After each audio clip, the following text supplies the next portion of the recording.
अस्सलाम वालेकुम वरहमतुल्लाहि वबरकातुहू my all dear friends, welcome back in my YouTube channel. आज हम एक ज़बरदस्त टॉपिक डिस्कस करने वाले हैं जिसका नाम है क्रिमिनल प्रोसीजर। जब हम क्रिमिनल की बात करते हैं तो ज़ाहिरी बात है इसमें एक चीज़ आती है, वो होता है ऑफेंस। मैंने आपको अगले लेक्चर में बताया था कि ऑफेंस के दो मेनली टाइप्स होते हैं, जिसको एक को हम कहते हैं कॉग्निजेबल ऑफेंस और दूसरे को कहते हैं non cognizable offence. Cognizable offence वो ऑफेंस होते हैं जिसमें पुलिस किसी को विदाउट अरेस्ट वारंट के अरेस्ट कर सकती है, और कॉग्निजेबल ऑफेंस वो होते हैं जिसमें पुलिस को किसी को अगर अरेस्ट करना होगा तो पहले अरेस्ट वारंट की ज़रूरत पड़ेगी उसे। कॉग्निजेबल ऑफेंसेस कौन से होते हैं? जैसे किसी को कत्ल करना, किसी को कत्ल करने की कोशिश करना, रॉबरी करना, डकैती करना या किसी को धोखा देना, ये सारे कॉग्निजेबल ऑफेंसेस कहलाते हैं। और नॉन कॉग्निजेबल ऑफेंसेस जैसे किसी के साथ लड़ना पर इंजरी नहीं करना या किसी को खाली पीली धमकी देना, ये सारे क्या कहलाते हैं? नॉन कॉग्निजेबल ऑफेंसेस कहलाते हैं। और नॉन कॉग्निजेबल ऑफेंसेस की जो होती है वो रिपोर्ट होती है, जिसको हम उर्दू में रपट कहते हैं। अगर आपके साथ कोई मसला हुआ है, जैसे आप किसी की दुकान पे गए और वो दुकानदार आपको सही माप तोल नहीं करके दे रहा और आप उसके खिलाफ जाके थाने में रपट दर्ज करवाना चाहते हैं, तो आप क्या करेंगे? थाने में जाएंगे। थानेदारों के पास एक रोज़ नामचा होता है जिसको हम डेली डायरी कहते हैं इंग्लिश के अंदर।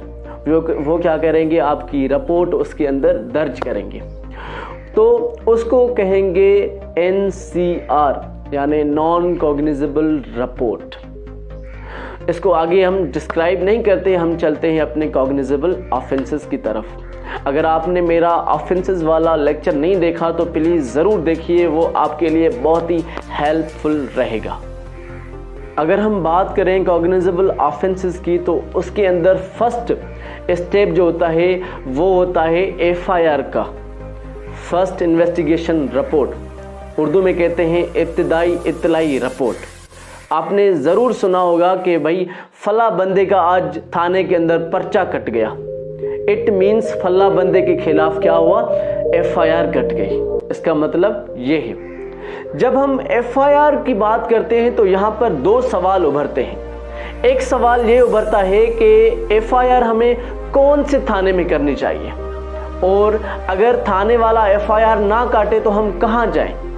ये दो सवाल है, तो इंशाल्लाह इसको जल्दी से हम डिस्कस कर लेते हैं। पहला सवाल ये है कि अगर किसी एरिया के अंदर ऑफेंस कमिट हो जाता है तो हमें किस थाने में जाना चाहिए? तो इसका जवाब ये है कि जिस एरिया में ऑफेंस हुआ है आपको उस थाने में जाके FIR कटवानी पड़ेगी। और दूसरे सवाल का जवाब, अगर पुलिस आपकी FIR दर्ज नहीं करती तो आप जस्टिस ऑफ पीस के पास चले जाएं अपना मुकदमा लेके। जस्टिस ऑफ पीस कौन होता है? वो होता है हमारा सेशन जज।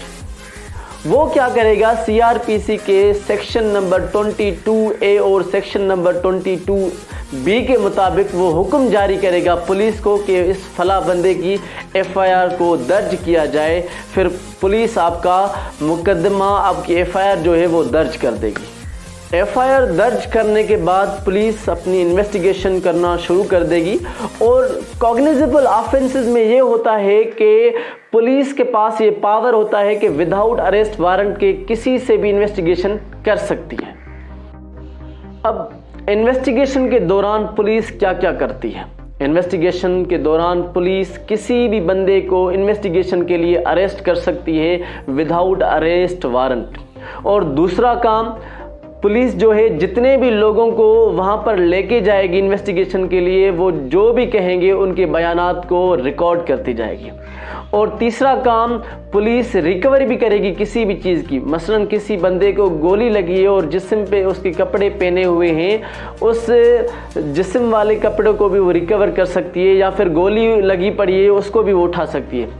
या इन्वेस्टिगेशन के दौरान पुलिस को ऐसी कोई चीज़ हाथ लग जाती है जिसकी एग्जामिनेशन करना ज़रूरी है, मेडिकल रिपोर्ट या फिर केमिकल रिपोर्ट करना ज़रूरी है, तो वो भी अपने साथ लेके जा सकती है।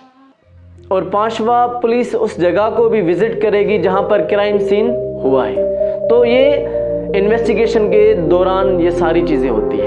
एक और मैं आपको ज़बरदस्त बात बताने लगा हूं, वो ये कि पुलिस की ये कोशिश होती है कि जब हम इन्वेस्टिगेट कर रहे हों तो उस वक्त वो बंदा जिसने ऑफेंस किया है वो हमारे पास मौजूद हो, ताकि हमें इन्वेस्टिगेट करने में आसानी पैदा हो। अब अगर किसी के ऊपर एफआईआर कट गई है, अब क्या करना चाहिए? अब मेरे प्यारे दोस्तों, अगर किसी के ऊपर एफआईआर कट गई है और अभी तक वो अरेस्ट नहीं हुआ, तो उसके पास एक चांस है, उसको कहते हैं बेल बिफोर अरेस्ट, यानी अरेस्ट होने से पहले बेल करवा ले, जिसको हम इंग्लिश में और भी कहते हैं प्री अरेस्ट बेल। वो तब पॉसिबल होती है जब वो एफआईआर कट गई है पर अरेस्ट नहीं हुआ, तब ये पॉसिबल है। अगर अब अरेस्ट भी हो गया है तो उसके बाद जो मुमकिन है वो होती है बेल आफ्टर अरेस्ट। अब सवाल ये पैदा होता है कि बेल बिफोर अरेस्ट कहाँ से होगी हमारी, और बेल आफ्टर अरेस्ट कहाँ से होगी? अब जो बेल बिफोर अरेस्ट है वो हमेशा सेशन जज के पास से होती है, और जो बेल आफ्टर अरेस्ट है वो जिसके पास आपका मुकदमा चल रहा होगा वो ही आपको वो बेल दे सकता है। जैसे अगर आपका मुकदमा मजिस्ट्रेट के पास चल रहा है तो वो ही आपको बेल दे सकता है। अच्छा, अगर किसी बंदे को बेल बिफोर अरेस्ट मिल भी जाती है तो कभी कभी पुलिस वहाँ पर आती है और कहती है जज साहब को कि इसकी बेल कंफर्म नहीं की जाए, इसको रिमांड पे रखा जाए। अब रिमांड पे क्यों रखा जाता है? क्योंकि इन्वेस्टिगेशन के लिए, और इन्वेस्टिगेशन हमेशा थाने के अंदर होती है, और इन्वेस्टिगेशन के मैक्सिमम जो दिन है सीआरपीसी के मुताबिक वो 15 दिन है, और 15 दिन भी मुकम्मल नहीं होते। उसमें कभी उस बंदे को 2 दिन जाना पड़ेगा इन्वेस्टिगेशन के लिए, कभी 1 दिन, कभी ना भी जाना पड़े, तो इसको कहते हैं रिमांड। और उसके अलावा 15 दिन के अंदर उनको वो रिमांड मुकम्मल करनी होती है। और पुलिस को ये भी कहा जाता है कि आप हर दिन की रिपोर्ट जमा करवाएं कोर्ट के अंदर। और ये जो रिमांड होती है इसको कहते हैं फिजिकल रिमांड। 15 डेज के बाद ये रिमांड ख़त्म हो जाती है। इन्वेस्टिगेशन मुकम्मल करने के बाद पुलिस उस इन्वेस्टिगेशन का चालान जमा करवाती है। चालान का मतलब ये है कि वो कहते हैं कि अब इस बंदे की हमें ज़रूरत नहीं है। इसका मतलब ये है कि इसकी रिमांड अभी हमें नहीं चाहिए। चालान जमा होने के बाद रिमांड ख़त्म हो गई, उसके बाद बंदा कहाँ जाए? अलबत्ता कभी कभी ऐसे भी होता है कि रिमांड 2 या 3 दिन में भी ख़त्म हो जाती है, यानी इट मीन्स इन्वेस्टिगेशन 2 या 3 दिन में ख़त्म हो जाती है, तो चालान भी 2 या 3 दिन में पे हो जाता है, रिमांड ख़त्म हो जाती है। उसके बाद बंदा कहाँ जाए? उसके बाद जज की मर्ज़ी है कि उस बंदे को जेल भेज रहा है जुडिशल कस्टडी में, या फिर उस बंदे को ज़मानत पे रिहा कर देता है। ये जज की मर्ज़ी होती है। जज भी देखता है कि इसका जो ऑफेंस है वो बेलेबल है, अगर बेलेबल है तो उसे बेल दे देगा, अगर उसका ऑफेंस नॉन बेलेबल है तो उसको जेल भेज देगा। एक और छोटी सी बात आपको बता दूं कि यहाँ पर जेल और थाने में थोड़ा फ़र्क होता है।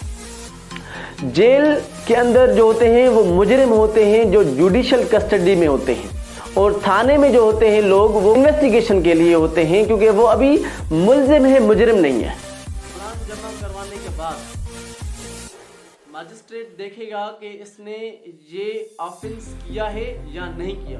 अगर किया है तो वो फ्रेमिंग ऑफ चार्ज करेगा, यानी फर्द जुर्म आयद करना।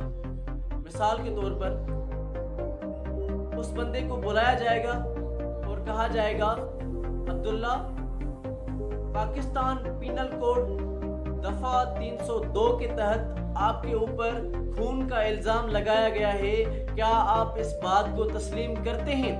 अगर उसने हाँ कह दिया तो इस हाँ को लॉ के अंदर कहा जाता है प्लीड गिल्टी। इसको उर्दू में कहा जाता है इकबाल जुर्म, यानी अपने जुर्म को कबूल करना। अगर इसने नो कहा तो इसको लॉ के अंदर कहा जाता है नॉट प्लीड गिल्टी, यानी सेहते जुर्म, यानी अपना जुर्म कबूल करने से इनकार। अगर वो जुर्म को मानने से इनकार कर रहा है तो उसके बाद उसके खिलाफ ट्रायल होगा। ट्रायल का मतलब मुकदमा दर्ज होगा।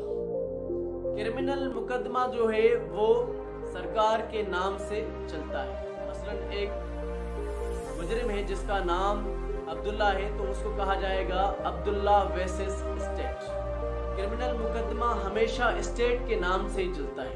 और इसमें क्या होता है कि गुनहगार को साबित नहीं करना होता कि मैं गुनहगार हूं। असल में जो इल्जाम लगाएगा उसको साबित करना होगा कि ये गुनहगार है, यानी स्टेट को साबित करना होता है कि ये बंदा गुनहगार है। उसके लिए स्टेट के पास अपने वकील होते हैं, एडवोकेट होते हैं, जिसको वो प्रोसिक्यूटर कहते हैं। तो सरकार उस ट्रायल के अंदर अपने प्रोसिक्यूटर के थ्रू, अपने प्रोसिक्यूटर की मदद से उस केस के अंदर, उस ट्रायल के अंदर गवाह लाएगी, सबूत लाएगी, एविडेंस लाएगी, बयानात होंगे और बेस मुबाहिसे होंगे। जब अदालत ये सारी चीज़ें सुन लेगी तो उसके बाद अदालत आखिरी फैसला सुनाएगी। आखिरी फैसला ये होगा कि इस बंदे को कन्विक्ट करना है या एक्विट करना है। अब कन्विक्ट और एक्विट करने का मतलब ये है कि इस बंदे को सज़ा देनी है या फिर बरी करना है। और इस आखिरी फैसले को हम क्रिमिनल प्रोसीजर में कहते हैं जजमेंट। अगर मजिस्ट्रेट ने इस बंदे को एक्विट कर दिया यानी रिहा कर दिया तो गवर्नमेंट इसके खिलाफ डायरेक्ट अपील करेगी हाई कोर्ट के अंदर। अगर यही बंदा कन्विक्ट हो गया यानी मुजरिम साबित हो गया तो ये बंदा अपील करेगा सेशन कोर्ट के अंदर। Thank you very much my dear listeners. I hope you all have enjoyed this lecture and it will be helpful for all of you.